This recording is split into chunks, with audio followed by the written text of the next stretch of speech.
지난번에 그 최재 감사원장 때나 검사 탄핵 때 전원일치였잖아요. 그런데 이번에 보니까 기각 5, 인용 1, 각하 2 이렇게 됐거든요. 이 숫자의 의미가 있습니까? 어떻게 보세요? 단순히 전원일치냐, 의견이 분립이 됐느냐를 가지고 대통령 탄핵 사건 결정에 어떤 영향을 미칠 수 있느냐, 가늠자가 될 수 있느냐 이렇게 생각할 수 있는데요. 저는 그렇게 생각하지는 않습니다. 우선 감사원장 사건이나 검사 탄핵 사건에 있어서는 사실관계 문제였습니다. 그리고 위법하지만 얼마나 중대하냐, 파면할 정도냐 아니냐의 문제일 뿐이었는데, 이번 한 총리 사건은 의결 정족수라는 어떤 적법 요건에 관한 것이 하나의 또 큰 쟁점이어서 두 분의 재판관이 이제 각하 의견을 내다 보니까 의견이 더 분립이 됐고요. 사실상 주문을 기준으로 보면 6분은, 그러니까 5분이 기각, 1분이 이제 인용 이렇게 돼 있고 2분은 각하인데, 만약에 이 각하에 관한 어떤 쟁점이 없었더라면 이분들이 아마 본안 판단을 해서 기각 내지 인용으로 이제 왔을 거거든요. 그런 점에서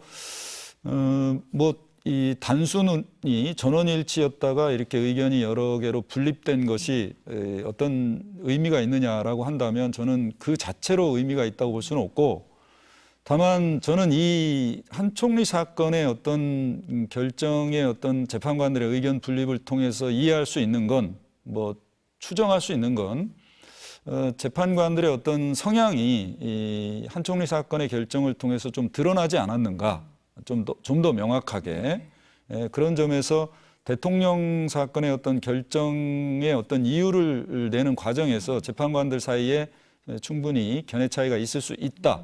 다만 그렇다고 해서 대통령 탄핵 결정에 어떤 전원일치 의견이 나오지 않는다, 이렇게 단정할 수는 없다. 다만 지금 재판관들 사이에서 어떤 결정이나 주문에 이르게 되는 어떤 과정에서는 이견이 충분히 있겠구나라는 추정은 충분히 가능하다고 봅니다. 그래서 선고가 늦어지는 거라고 추정할 수 있습니까? 그렇습니다. 저는 다수 재판관이 아니고 한두 분의 재판관이 어떤 선고 시기를 좀 조율하기 위한 의견 불일치가 있는 것이 아닌가. 근데 그분들의 어떤 의사에 의해서 지금 선고가 계속 늦춰지고 있다는 그런 느낌을 받을 수밖에 없습니다. 왜냐하면 지금 변론이 종결된 지 거의 한 달이 다 돼갑니다. 그렇죠. 그동안 많은 평의를 거쳤고 쟁점이 다 드러났고 사실관계 여부도 어느 정도 확인이 됐습니다.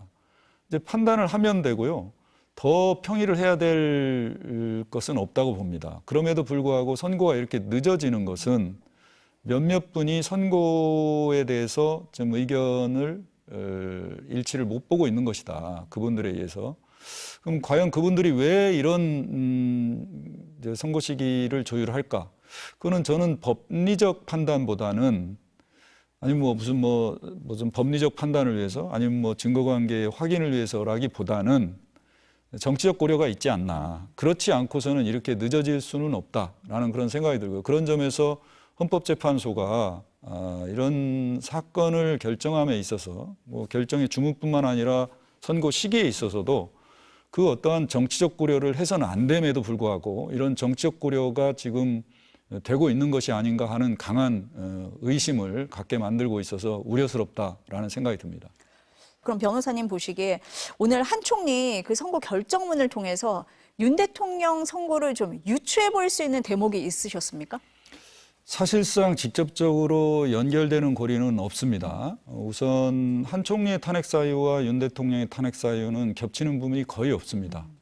특히 한 총리의 탄핵 사유의 주된 사유는 대통령이 이 탄핵 소추가 된 이후에 한 총리가 권한대행으로서 한 행위가 더 많습니다. 물론 제 총리 시절에 제2요구권, 그 특검법에 대한 거부권 행사를 건의를 한 것, 이런 거 정도인데, 그것만 갖고 탄핵 사유로 삼기에는 좀 불충분한 측면이 분명히 있었거든요.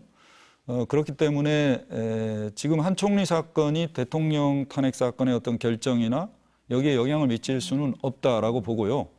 다만 오늘 내란 방조에 관해서 물론 한 총리가 적극적으로 가담한 적은 없지만 없기 때문에 이제 탄핵 사유는 안 된다고 했지만 헌법재판소는 간접적으로 이번 윤석열 대통령의 비상계엄 선포 행위와 관련한 일련의 행위들의 헌법에 위반된다 내지 헌법 법률에 위반된다는 것을 전제로 하고 한 총리의 어떤 적극 가담 여부 내지 방조 행위에 대한 평가가 있었다. 그런 점에서 윤 대통령의 비상계엄 선포와 관련한 일련의 행위들 탄핵 사유에 대해서는 일단 위헌 위법성이 인정이 간접적으로 됐다라고 볼 수는 있습니다.